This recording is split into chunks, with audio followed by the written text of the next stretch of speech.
Господине Карапанджа, ви благодарам што одвоивте време за ова интервју. Имате нешто повеќе од 70 години, не се откажувате од кулинарството. Живеете во Швајцарија, ако не се лажем, имате таму ресторан.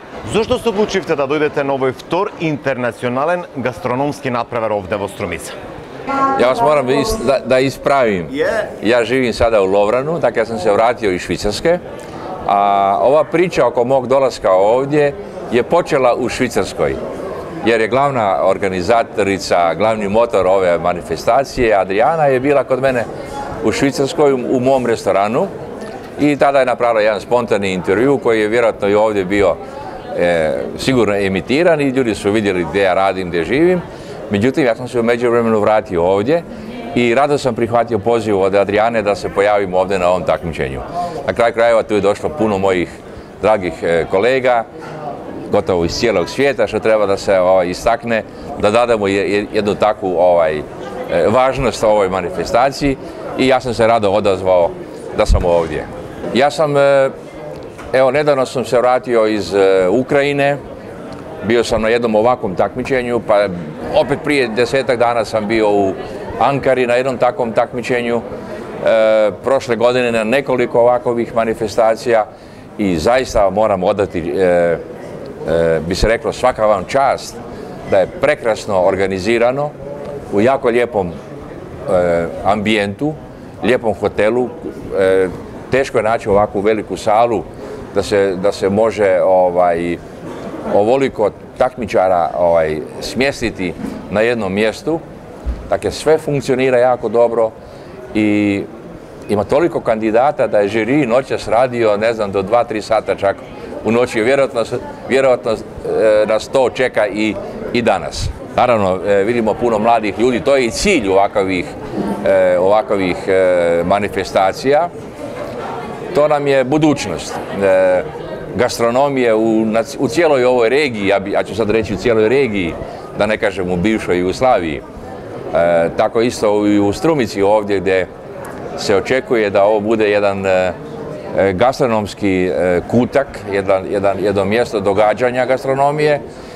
Mislim da ovakvu manifestaciju treba ovdje ponoviti ne za godinu dana, jer poznate izložbe gastronomije se organiziraju svake 2 ili 4 godine, ali mislim da je to mjesto da se ponovo ovdje organizira.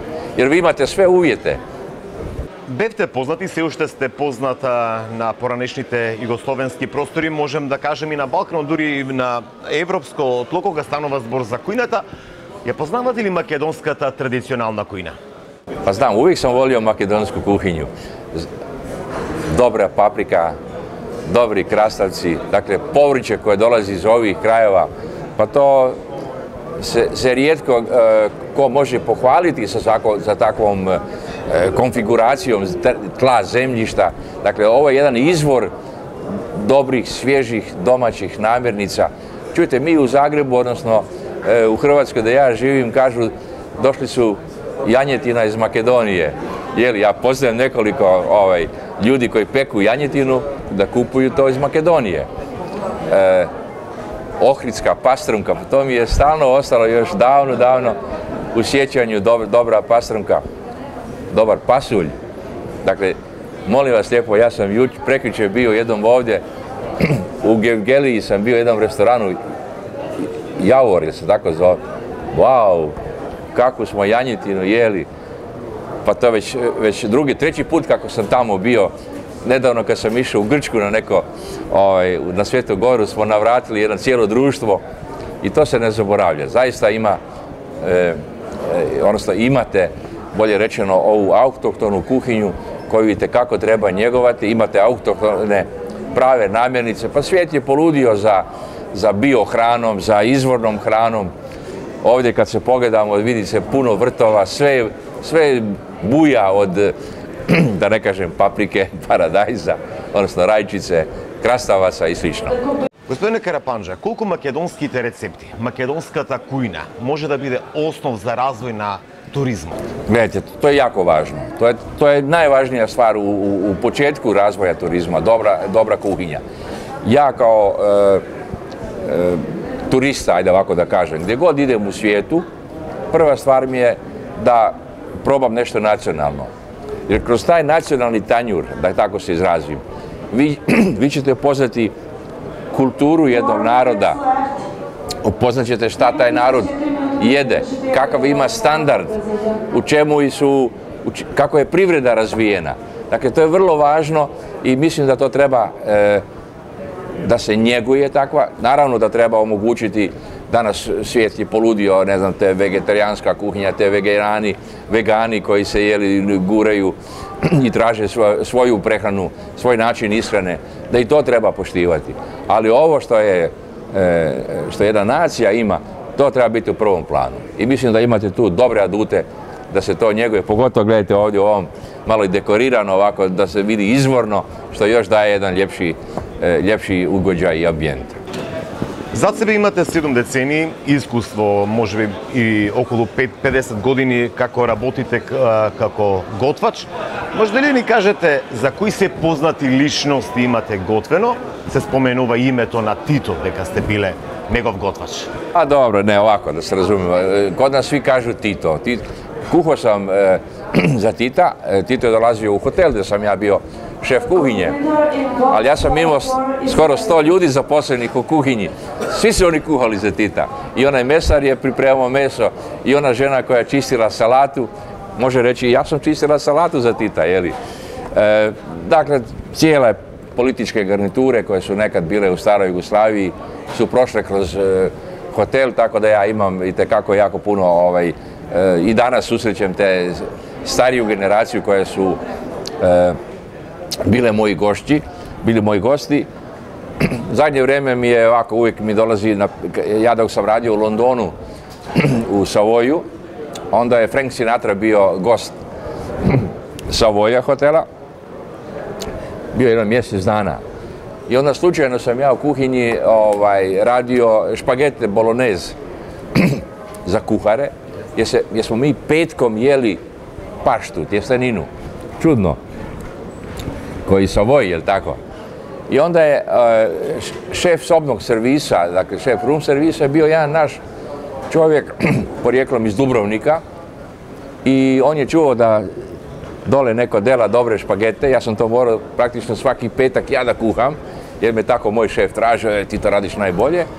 I onda je za Frank Sinatru, naravno, došao je glavni šef, Trompeto se zvao, i moji špageti su išli za Franka Sinatru. Evo, to je ovak jedan mali, možda i štos. Kuhao sam za puno ljudi, i u Švicarskoj su mi dolazili vrlo imućni Švicarci, šta ja znam, ja sam radio u okruženju gdje je jakom centru, industrijskom centru, gdje je bilo vrlo jakih banka. Recimo, kod mene su jedan put bili bankari od Julius Baer banke, gdje je jedan Švicarac bio naš dobar prijatelj, jer mu je žena bila iz naših krajeva, iz Zagreba, i onda mi rekao, sekretarica njegova zove, veli, dolazi naš prijatelj, veli, on će dovesti sada, ne znam, nekih 12 bankara. Kad su došli, onda mi se šali, rekao, veli, svaki bankar je težak nekoliko milijardi. Dakle, i za takve ljude sam radio. Možete li da ni ги откриете кои се оние мали тајни на големите готвачи, врвни готвачи, кога станува збор за кујната? A dobro, to je jedna jako bila lijepa emisija, davno već snimljena. Imao sam neki 22 godine kad sam počeo raditi tu emisiju. Trajala je 20 godina, što je sigurno, ja mnogima kažem, Jamie Oliver nije bio ni rođen onda, jeli. I ono doba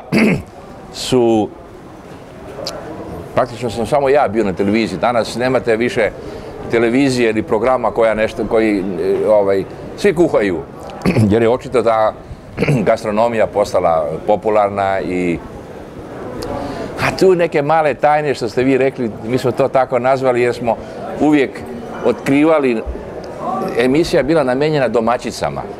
Dakle, mi smo toj domaćici uvijek dali nekakvu malu tajnu, kako da pripremi jelo, kako da začini, Pokazali smo jedan lijepi stol kako da se servira, dakle da bude nešto edukativno i to je bio cilj. A svaki od nas kuhara ima neku svoju malu tajnu. Ja nikada nisam skrivao male tajne. Jel sad današnja kuhinja i sve što još ima tajnu? Ma nema u principu, znate, jer meni je, mislim da oni kuhari koji kažu a tajna je moja tajna kako to pripremam, da su to malo više priče. Sve se zna i sve je dostupno i sve je izmišljeno, ali danas su samo kreacije neke u igri, da ne kažem, i možda malo drugčije navike. Господине Карапанџа, кој е оној совет, оној апел кој што би сакале да го упатите до младите готвачи, не само во земјава туку и впрочем сите оние кои што сакаат да се занимаваат со кулинарство? Dobro, ovim mladima je bolje rečeno. Najprije im ja savjetujem da ne idu van, neka ostanu u našoj zemlji, da ne kažem, u našoj Makedoniji. Jer i ovdje mogu napraviti dobru karijeru, neka uče. Evo, ja sam došao ovdje u mojim godinama i vidio sam neke stvari koje nisam znao. Dakle, ovo je jedna interesantna struka. Nikad nemojte reći da sve znate, uvijek imate šta naučiti. Mladi da se iškoluju, neka malo promjene koji restoran da nauče, kako se kaže, više zanat, jeli? I da se drže jedne jako lijepoga posla koji je uvijek atraktivan, dinamičan, dobro plaćen. Ja sam uvijek borac da se kuhari dobro plate, jeli? I to im je moja poruka. A domaćicama koje oni žele biti? A domaćice, oni imaju... Mogu li da eksperimentiraju? Pa treba, jer muževi to očekuju da uvijek dobije nešto, treba nešto uvijek novo napraviti. Dobro izgledate, dosta ste vitelен. Na što se dължи тоа? На храната ili na nešto drugo? Pa, dobro, ja se hranim... Ne znam. Dobro, sport je meni biti uvijek za šparetom, da ne kažem, jeli? Nema tu posebno. Prehrana sigurno da je faktor da se jede umjereno, raznovrsno, da se jede i puno povrća i salata i da ima riba svoje mjesto u tom jelovniku u tjednu, barem 2 puta. Doduše, ja živim na moru pa i to nije problem, ali mislim da je to jedino osnovni, možda i moj metabolizam, evo, ovako mi je dao ovakav, da nisam baš dobio kilažu neku i da se, borim se ja isto nekad, i ja nekad pazim na šta da se pojede. Što kako spomenik je ponesete ovdje od Strumica? Strumica je na jako dobru organizaciju ove manifestacije, da krasne kolege, krasne ljude u gradu, dobre taksiste s kojima vidim da možemo dobro komunicirati, da su raspoloženi da nam dadu informaciju, tako da znam koliko ima stanovnika, da je industrijski grad, da ima puno povrća okolo friškoga. Dakle, uspomene su top. Gospodine Карапанџа, jaz vi blagodaram na ovaj intervju. Hvala vama. Hvala. Ja.